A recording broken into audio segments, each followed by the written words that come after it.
अंग्रेज विद्वान George Bernard Shaw के अनुसार बिना बेईमानी के कोई भी धनी नहीं हो सकता।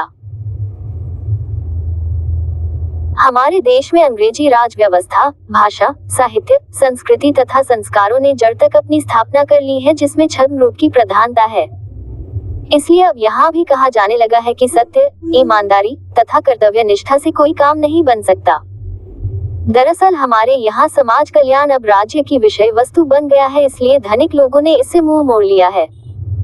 लोकतंत्र में राजपुरुष के लिए यह अनिवार्य है कि वह लोगों में अपनी छवि बनाए रखे, इसलिए वह समाज में अपने आप को एक सेवक के रूप में प्रस्तुत कर कल्याण के नारे लगाते हैं। वह राज्य से प्रजा को सुख दिलाने का सपना दिखाते हैं।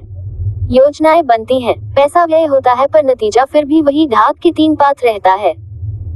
इसके अलावा गरीब, बेसहारा, बुजुर्ग तथा बीमारों के लिए भारी व्यय होता है, जिसके लिए बजट में राशि जुटाने के लिए तमाम तरह के कर लगाए गए हैं। इन करों से बचने के लिए धनिक राज्य व्यवस्था में अपने ही लोग स्थापित कर अपना आर्थिक साम्राज्य बढ़ाते जाते हैं।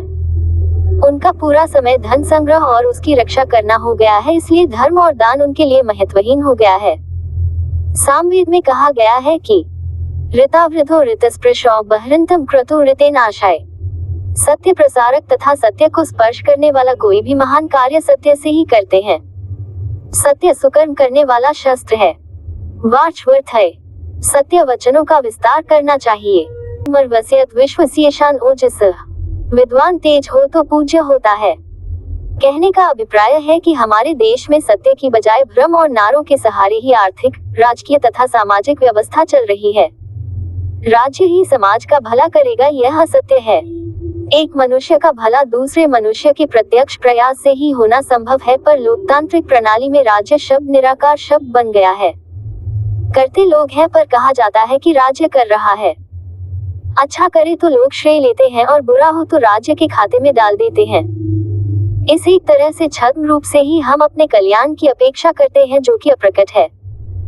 भारतीय अध्यात्म ज्ञान से समाज के परे होने के साथ ही विद्वानों का राजकीयकरण हो गया है।